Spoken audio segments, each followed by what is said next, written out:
guys, you're Off Deck, our monthly vlog when we talk to talent, trends and tastes within the city. And today I am talking and interviewing my first ever comedian, Joe Pontillo. Joe, thanks for being off deck with us. Thanks for having me. Let's try to stay on deck though. Oh, okay. We'll stay on deck and keep it all clean, obviously, because that's how your jokes are, right? Well, most of the time, depending on my mood. So tell me, when was the first time you realized that you are funny? I'm not sure I've yet realized that, to be honest, but we're getting there. No, ever since I was a little kid, I always, enjoyed making people laugh, being the silly one, the crazy one, and then I always wanted to be on TV. And then somewhere along the line, I was like, well, how do I get on TV? Because, you don't just walk up to a TV station and be like, hey, me, I would like to be on TV. I just come in and do a few things. It sadly doesn't work that way. So, then I started following people like Seinfeld and whoever, and I was like, oh, all right, he did comedy, and then he got a TV show, so I'll try that. So would that be like your ultimate goal, to have your own TV show, or like what do you see happening for yourself? TV show or become a crazy homeless person. That's... Okay, well that could work, as long as you've got it like a documentary style and people following you. You could make some money from that as well. Probably. So where are you getting your inspiration from when it comes to writing new material?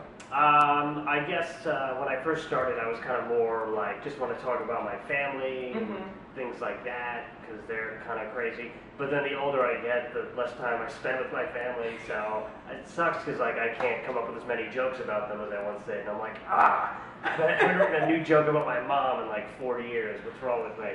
But, so now it's more just like I'm talking about just everything on stage, like relationships and cat jokes and traveling jokes, and I got a lot of issues with cats. You do? I have a cat. I'm a huge animal lover. I love cats. But what's your issue? Kind of they're whores to an extent, and that was such an evil laugh as well. You're like completely against cats. No, we're going into it. Well, no, because like they're the type of they'll rub up on your leg, you'll pet them, they'll purr, and you're like, okay, we got a good thing going. You walk in the bathroom, you walk out, rubbing itself up on a pole, making the same noises it was making on your leg, and you're like, come on.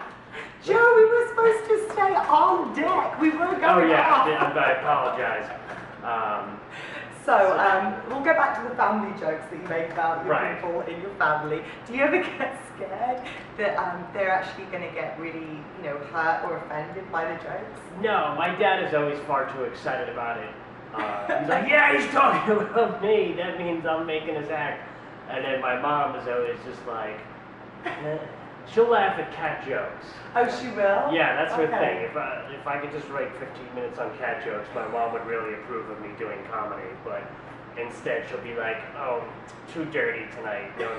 Like, sorry, I'll call you when I'm doing the old cat joke and shopping joke show. And then I have sisters too, and I never really have any material about them. And they're always like, tell some jokes about us. I'm like, I got nothing. I'm sure that makes them feel really good. Yeah. So what goes through your head before you go on stage? Because I would imagine being a comedian, the worst thing would be for the audience not laughing at your jokes. I would just imagine. Well, I mean, as long as I'm not going on first, like I have time to look at the audience and kind of judge them. Even if I am hosting a show, I'll just be like, all right, there's a good buzz going through the crowd. They're not going to be horrible. Or if I see them and they are horrible, then I'm like, well, I hate this crowd. Let's just full speed ahead and plow through it. When comedians will pick certain people in the audience and pick on them. Right. What are those characteristics that you look for in order to know that you can pick on them? Because I'm always one of those people that gets picked on. So maybe I have some character. I know, right? But I mean, it's funny. But what do you look for in order to know that you can make a joke out of them? Mainly if they're big mouths who seem like they want to be part of the show, which I assume you're not. I hate the camera. Oh my god, I hate being in front of people. It's horrible. Because, there's hecklers and then there's people who think they're helpful hecklers. Like you'll be like, so, what's the deal with sharks? And they'll be like, oh, sharks, yeah, my brother-in-law got eaten by a shark. And you're like, I didn't need that much information. But thank you for trying to help. Oh my gosh, it's a tough life being a comedian. You just never know what's going to happen.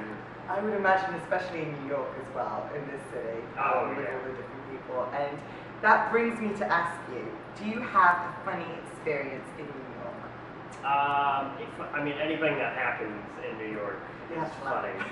You just never know. There's just so many people. The thing with New York is like, no matter where you go and what you're doing, someone will ultimately come up with you, or come up to you, I should say, and think like, oh, I could just strike up a long conversation with them about something, and then ask them for money or a cigarette at the end. And it's just so confusing, and like, and I'm just like, I'm a comedian, I have no money, I have no cigarettes, I don't smoke, I don't do anything. Just like, Yeah, I want to just hire somebody to just divert attention away from me for when weirdos come up. But it's part of New York's novelty and the allure. Like. That is true, that is true. And with New York being the city it is, there must be a lot of places to perform in as a comedian. Oh yeah, Do you have too many favorite? comedy clubs. Do you have a favorite one?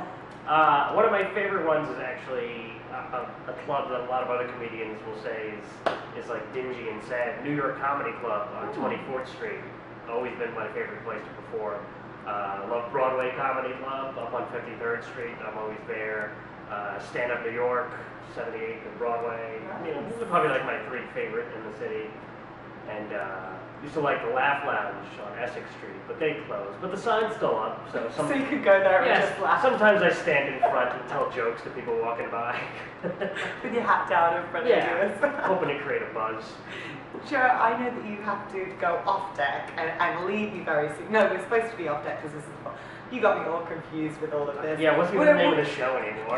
Well, the show is called Off Hanging Deck. Tight with Lucy. Change it. That's actually a good idea for another one. Anyway, getting back to it, do you have any key points on how to be funny? Because I'm really not funny and all of my jokes, well, I can't remember jokes, that's the thing. I remember one and that's it. Right. So, do you have any key points on how I can be funny? Well, you have the good vibe for it, I think. Okay. You have good energy, good vibe. It's always a good start. You seem to like being in front of a camera, and or I don't know about live audiences, but cameras you've mastered, and just I don't know, just anything could be funny. Like randomness is always funny, and you know, quick wit, trying to do something topical. Yeah. No. Yeah, all right. Never mind then. If it's related to entertainment, pop culture, yeah, but something like politics or all that, it's just a bit too. That's true. And then people get offended, like, wait, that doesn't mesh with my political view, blah, blah, blah. Like, that just, So I'll leave all of that to you, Joe. You are the comedian, and I really appreciate you making time to be up there with us. How can everyone out there follow you, maybe on Twitter, like you on Facebook, see your show? How can they feel the funniness of Joe Pontillo? feel the funniness of Joe Pontillo by buying my book that I haven't written it yet. Oh. You can pre-order it online. I don't even know what it's going to be about, but it's going to be great. Now, there's joepontillo.com. It's JoePontillo. That's Joe Pontillo, not to be confused with Joe Pontillo, the Mexican wrestler who I toured with back in the 80s. And, Did you really? Yeah, I was like 4. Oh, okay. But and I'm on Facebook, like me on Facebook, and Twitter. It's just at Joe Pontillo, JoePontillo. Follow the hell out of me. Do follow. Yeah, crazy things are happening there. And crazy things have to happen, Joe. You have to go. I have to go. Guys, check us out on deckwithlucy.com. Second season coming in October. Stay tuned. Follow, like, all on Deck with Lucy. Laters.